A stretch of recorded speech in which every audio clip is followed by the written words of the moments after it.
Woo-woo Chattanooga. There you are. Hello, my baby. Hello, my honey. Hello, my ragtime gal. Sonny, you kissed my wife. Baby, my heart's on fire. The siege line wheezes to a close, and befittingly enough with a leader-class figure that turns into a locomotive. Yes, triple changer Astrotrain has returned. Since his Voyager figure in Titan's Return was a dud, he has been brought back into the siege line as a leader-class figure, based now more flatteringly on his original Generation 1 stylings. The box, at least, is leader-sized, showing off the figure. The normal side panel art, with shots of all modes splashed on the back panel. This one does not show off any of the Battlemaster or Micromaster interaction. Perhaps they got tired of doing that. On the other side panel, you can use black light to reveal the long secret message, which in this case is Ionic Displacer. Prepare to meet my friend, Mr. Ionic Displacer! So let us now displace Astrotrain from his box and review him properly. Out of box, War for Cybertron Siege Leader Class Astrotrain comes with his instruction booklet, a coal car accessory add-on, 2 matching black gun accessories, 2 mismatched black gun accessories, and another plug-in black accessory that could be a missile pod launcher or something. The matching guns are the JF-50 Ionic Displacers, with 19 muscles, 19 targeting scopes, and 19 mouse pointers. There is also the W-15 Ionic Dispenser with 16 muscles, 14 targeting scopes, and 20 mouse pointers. The JF-30 Ionic Displacer with 15 muscles, 18 targeting scopes, and 19 mouse pointers. And last but not least, the W-40 Ionic Displacer with 18 muscles, 13 targeting scopes, and 18 mouse pointers. Take the JF-30 and the W-40 and plug them together thusly, then jam the W-15 into the back. Take the JF-50s and plug them into the holes on the sides of the W-15, and all of the weapons combine to form Mr. Ionic Displacer! His little friend. And this is Astrotrain out of box. As a triple changer, he has 2 alt modes, the first of which is this, a spaceship loosely based on the old Space Shuttle, which was in active use by you mortals at the time the Generation 1 figure was on shelves.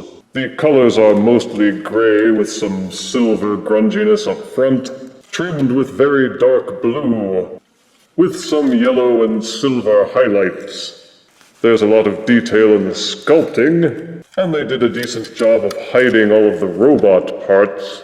But I must say that the spaceship mode seems a bit hodgepodge. It looks like a ship, but of the 3 modes, this one seems to have suffered most from the triple changer curse. Up front it has the cockpit, but then the contours are interrupted by this armored canopy. The Generation 1 figure had this as well, of course, so it could be said that this was done in tribute, but it does interrupt the streamlining. Towards the back of the ship, the wings are nice and sturdy and hold their position well, and the rear has some convincing engine thrusters. But mostly the back portion looks boxy with a lot of seaming, and the tail fin doesn't even tab in anywhere. This section feels solid, but doesn't look solid with a number of little gaps. And it comes across as being a bit sloppy. Underneath the ship you can kind of see the train portions, but the plastic is dark enough and it blends in well enough that it isn't glaring. The train wheels up at the front serve as landing gear, but there are no wheels at the back, so poor Astrotrain has to drag his caboose. The Spaceship alt mode has open Battlemaster ports, for plugging in Battlemasters, Micromasters, Titan Masters, Prime Masters, and Fire Blasts. There are not many open Fire Blast ports, and a limited number of weapon ports, so there aren't many places to plug in weapons, but you can plug in all 5 of the weapons that came with the figure. But wait, there's more. There are a number of things which you can do with the coal car accessories. There is this triangular arrangement of 3 plugs at the back of it, which correspond to holes in the engine thrusters. Just plug it in, and Astrotrain can carry this cargo box around behind him. It also has ports of its own for plugging in weapon accessories, so it isn't just a humble box. But wait, there's more. Untab the sides of the cargo box, then untab this flap from the front, and the whole thing unfolds. The ends of these ramps are designed to clip into Omega Supreme's base tracks, and will also be compatible with the upcoming Earthrise connecting ports, so you can link the launch base into Titans and other mini playsets. Take these sections, which are hinged at the middle, and fold them forwards to clamp to the sides, and the cargo carrier has become a kind of landing platform. It's simple, but all you can do is schlump Astrotrain onto it. It doesn't peg in. But wait, there's more.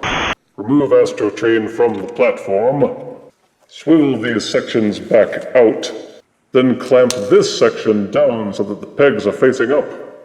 Rotate this section so that one of the pegs is facing inward, then peg the spaceship's engine thrusters into these pegs, and the whole thing becomes a kind of mobile launching pad. It will actually roll back and forth on a set of hidden wheels underneath, but my big problem with the whole thing is that this hinge underneath it doesn't peg in all the way. This portion is always slanting up unless you want to force it down with a 7-pound sledgehammer. Now it's time to go loco and transform him to his locomotive mode. Starting at the rear of the figure, you would just kind of lift up the tail fin, no big chore. Untab these little flaps from the side. Swivel this entire assembly forward. With the tail fin underneath, it will fit into this slot. Clamp down, then you secure these flaps into this tab here. Take the armored canopy near the front and split it apart. There is a set of internal hinges that lets them swivel forward a bit. Also, when transforming into shuttle mode, they swivel down, and this little notch here goes into this tab here. And that allows them to clamp shut and hold together. Pull them apart to transform into locomotive mode. Once those panels are extended outward, you may separate the front of the shuttle. Take the shuttle cockpit sections and rotate them. Inside each cockpit section is a part that swivels out to form the locomotive headlight. Do that for both sides. The tricky part is that there is this small section that collapses in on the front and must be pushed up to extend it. It can sometimes be easier to take this section that looks like a wheel and push on that until it snaps upwards. If it helps to visualize the locomotive better, flip it upside down for the next part. Clamp the legs back together to form the front of the locomotive. Take these accordion sections and fold them back inwards until this groove and notch again line up, and you can push them together. Do the same for both halves, and you can push them together until they align and clamp shut. Similar to Generation 1, you then take the shuttle wings and fold them down. Underneath you will see these tabs that jut up, and a slot at the side of the second portion of the wing that folds in. Those should line up, tab together, and hold the secondary wing flap in place. Take these locomotive wheel sections at the back and rotate them until they swivel up and fill up these gaps. Then take these side panels and fold them down. They have grooves and tabs that line up and help to lock them in place. And this is Astrotrain in his locomotive alt mode.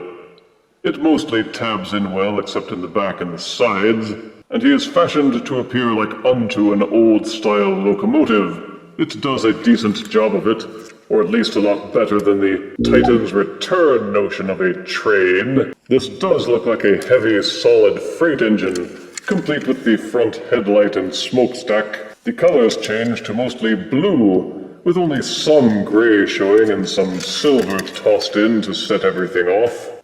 It feels very solid and holds together well mostly. But as with Generation 1 Astrotrain, the wheel sections on the sides have a kind of superficial look to them, because they really are just thin-shaped plates with wheels built in. The train will roll after a fashion, but don't expect much in the way of traction. Of the two alt modes, I prefer this one, because everything at least looks the way it should. The train maintains its lines and contours from front to back, but trains always look clunky and rough, so at least your attention isn't drawn away by any parts that look wrong. Transform the coal car section back into an actual coal car, and he will plug into the back of Astrotrain's locomotive, which adds heft and makes him longer. The train does have ports for Battle Masters, Micromasters, Titan Masters, and Prime Masters, but again it only seems to have just enough ports to support the weapons that come with him, give or take a couple. The Fire Blast ports are very limited, and none of them look like they really belong except for maybe the smokestack. But given the sheer number of accessories that come in the Siege line, you can experiment as much as you like to come up with a look and a weapons loadout that works best for you. To transform Astrotrain to his robot mode, first remove the coal car from the back. Untab these side panels. They peg into these little dots off at the side.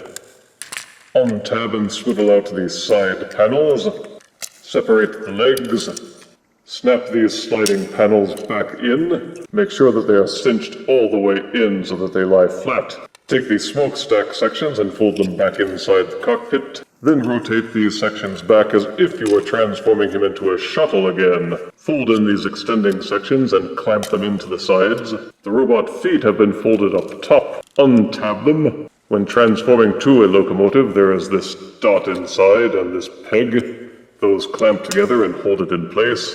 When transforming to robot mode, fold them out and invert them. There is this little dot that extends outward that plugs into this little dot inside the leg. Fold them up and ease them into place and they will hold. And repeat for both sides. Take the locomotive wheel sections and rotate them back. Untab the hinged wings and fold them back up. Then unfold the wings from the sides. Fold down these flaps from the front to form his crotch. The rear thrusters tab in up at the top. When transforming to either alt mode, there are these tabs that stick out and grooves that are inside of this panel. Those should line up and clamp into place to hold it in. But when transforming to robot mode, untab them and fold them back. The engine thrusters hinge backwards like this, and the whole assembly accordions backwards and clamps into place. Then the entire wing assembly kind of untabs from the back on this swiveling hinge, and it also folds backwards and pegs into these two holes on the back. Unfold the robot arms. Also fold out the robot fists. Each one of the arms has this swivel panel that folds downwards. Rotate the arms so that the fists are facing forward. And this is Astrotrain in his robot mode. Of the more recent Astrotrain figures, I must say that this one does the best job of looking like the animation model. They seem to have chosen the cartoon model for the coloring, at least, which is still mostly gray with some dark blue, some black, some yellow, and some silver. The grunge paint winds up on the shins for that spacefaring look. Like most Siege line robots, Astrotrain has lots of liney, sculpted detailing to give him plenty of depth and dimension, and he proportions very well, except for these very thick shins. And there is very little alt-mode kibble except for the wings hanging off his back. And what of the coal car? It's not forgotten in robot mode. Open up and unfold the whole thing again. But these panels can actually be slid out. They become two separate pieces, which can be pegged into the bottom of Astrotrain's feet to become his elevator shoes. Take this section, fold it up, and rotate it until it is facing upside down, then fold it in and clamp it into the side. Fold these panels up and tab them in. Fold these prongs back up. Then line up these pegs with the engine thrusters and plug them in place. His backpack isn't really da bomb. Transforming him to robot mode opens up a number of other new Battlemaster ports, which you can load up with Battlemasters, Prime Masters, Titan Masters, Micromasters, until Astrotrain is clonking around with so much hardware he may well wish that Devastator was still crawling around in his belly. Astrotrain's articulation is fairly standard for a siege line. The head will rotate 360 degrees, although these shoulder pads keep getting into the way. The head will also nod back and forth slightly. The transformation shoulder hinge lets the arm splay outwards unnaturally, but if you want to keep it real, then there's a secondary hinge at the shoulder which lets it fold outwards. And it will also rotate 360 degrees, or would if the arms wouldn't keep banging into the wings. Upper bicep swivel is included, as well as a double hinge set up at the elbow so the arm can fold completely forwards, and the fist will tilt up and down. There is full waist rotation for this figure, and there is actually enough clearance for the wings that you can manage a full rotation. The wings can be angled backwards or forwards depending on your preference. Lift up this flap and the leg will be able to rotate forwards until it bumps into this ridge. Although his butt flap prevents it from rotating backwards very far, the thighs will rotate outwards for high step and kicks. An upper thigh swivel is included as well. The knees will rotate backwards almost to 90 degrees, and despite all the bulk, the feet will tilt slightly outwards to support a wide-angle stance. The wings interfere with the arm movement and the shins are too big, but otherwise, you can get an excellent range of motion and put him into some good action poses. For size comparison, here is Leader Class War for Cybertron Siege Astrotrain, next to Deluxe Combiner Wars Blast Off. Here is Siege Leader Astrotrain, next to Universe Legends Cosmos and Payload. And here is Siege Leader Astrotrain, next to a self-inflating whoopee cushion. Don't snicker, Pearson. War for Cybertron Siege Leader Astrotrain is similar to Leader Shockwave, in that he is a Voyager-sized figure, with some add-ons that provide additional bulk. As an upgrade to the old Generation 1 version, Astrotrain surpasses his predecessor in every regard. He's even better than the more recent Titan's Return version, but he's still not really perfect. Positives include tributes to cartoon accuracy. Each mode is very solid, well-painted, and well-detailed. He has Battlemaster compatibility, and the Coal Car add-on provides additional playability. Negatives are that the Spaceship mode comes across as only half done with a rough back section, and some parts that don't tab in, and bulky panels that only somewhat hide the train parts. The platform and launch modes for the Coal Car are pretty simplistic. In train mode, the wheel sections seem a bit thin. While the robot mode is good, the way the Coal Car attaches is even more disappointing than Shockwave's backpack. The Battlemaster and Fire Blast compatibility seems to have been scaled back on Astrotrain compared to other figures, and his alt modes don't support as many weapons beyond the 5 that he came with. In the end, it comes down to whether you think this is sufficiently superior that you wanted to replace the horrible Titan's Return version, if Hasbro tricked you into buying that one.